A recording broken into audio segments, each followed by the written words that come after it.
And after 9/11, Muslims across the United States spoke out against discrimination and racism they felt was directed toward them. But Islam has actually been attracting more and more Americans every day. RT's Priya Sridhar went to a mosque just outside of Washington, D.C. and found out why so many Americans have converted to their religion. Listen.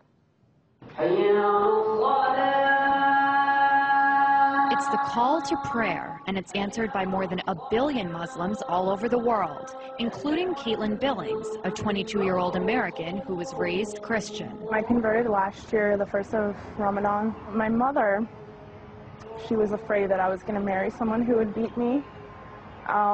She was crying a lot.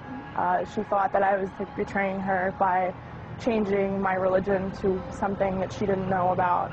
Backtrack almost a decade ago to 9/11. Today, our fellow citizens, our way of life, our very freedom came under attack in a series of deliberate and deadly terrorist acts. President Bush waged a war on terror, targeting extremist Muslims who were labeled as terrorists. Many Americans, like Caitlin Billings, remember that time in the United States very well. I was 14 when September 11th happened, so I didn't really know what was going on, if that really was Islam. People said it was, so I believed it just like everybody else. But as Billings got older, she decided to find out for herself. And her investigation led her to the Mustafa Center, a mosque just outside of Washington, D.C. that has become a haven for many Americans like Billings who have found Allah. A new poll found that almost 40% of Americans believe that Muslims should carry identification cards. Despite that, 20,000 Americans every year decide to convert to Islam. These converts say they don't regret their decision at all. It's a choice that they must think about every day. Around the world since 9/11, Muslims have battled bans of their religious clothing, profiling in airports, and discrimination in their everyday lives. People that I knew since I was very small think that I've changed personalities because of this. They don't see past the scarf.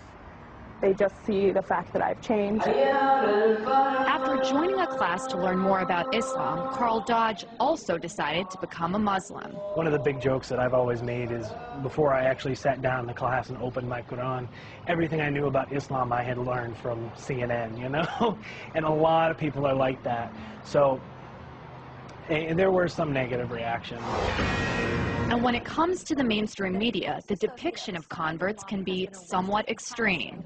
The Pakistani officials have arrested Adam Gaddan. This is the American-born spokesman for Al-Qaeda. Fox is working.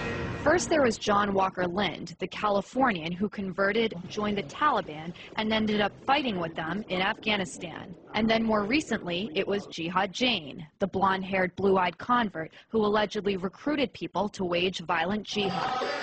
And for many American Muslims like Dodge and Billings, the portrayal of converts is disturbing. It does upset me a little bit because there's a lot of preconceptions people had, and until I actually took the time to open a Quran and see what was written, that was my only impression of Islam, is what I had seen on TV.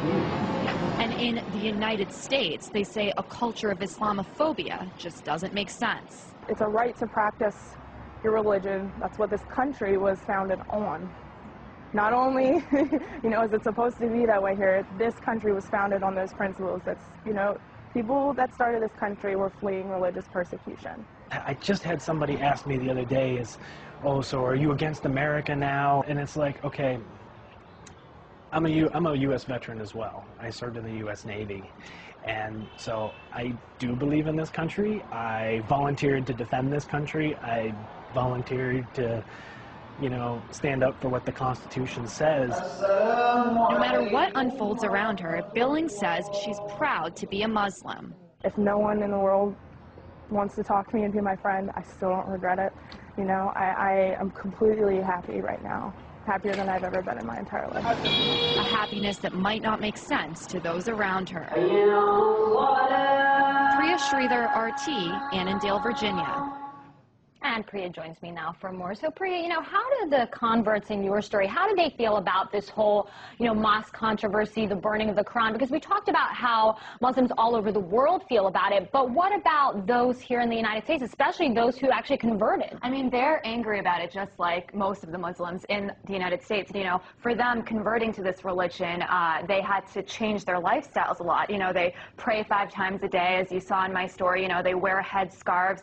So for them, because of all these transitions, they have grown into a community where most of their friends and their family members, a lot of them have married Muslims as well.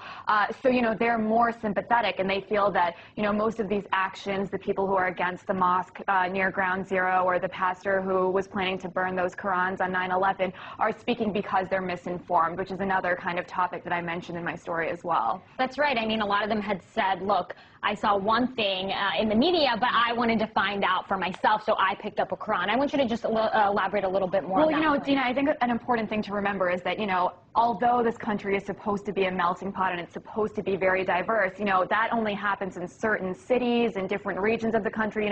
There are places in America where people literally have never met a Muslim person before, so their only kind of perceptions are shaped by the media and what they see on TV. It's just like the way people on the other side of the world have certain impressions of America because of what they see on TV. So for them, all they saw was these wars in the Middle East, these very extremist Muslim terrorist groups, and then, what the American media said about converts wasn't helpful as well. You saw Jihad Jain, you saw Adam Gadon.